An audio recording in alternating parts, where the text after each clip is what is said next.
L'indignation et les interrogations après l'incendie criminel contre la mosquée de Saint-Priest dans la banlieue de Lyon. Le sinistre d'origine criminelle a été rapidement maîtrisé ce matin.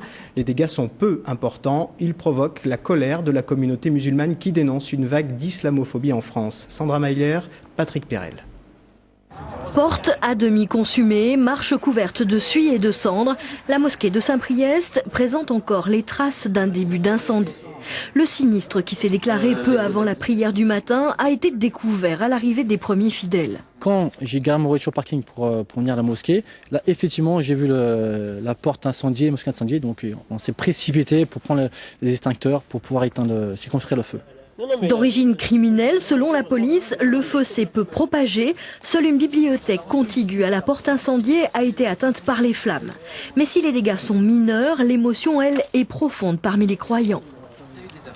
Ça fait mal au cœur parce qu'il s'appelle la mosquée la paix pour tous. C'est important, c'est un lieu où on se ressemble toujours ensemble et ça fait plaisir pour tout le monde. La consternation, la colère et la peur. La communauté musulmane exprime son désarroi et dénonce une montée de l'islamophobie. Quelques jours à peine après la profanation de 500 tombes au cimetière d'Arras, vient l'incendie d'une des plus grandes mosquées de la région Rhône-Alpes. Il va falloir penser sérieusement à faire des choses, installer des caméras de surveillance ou quelque chose de ce type.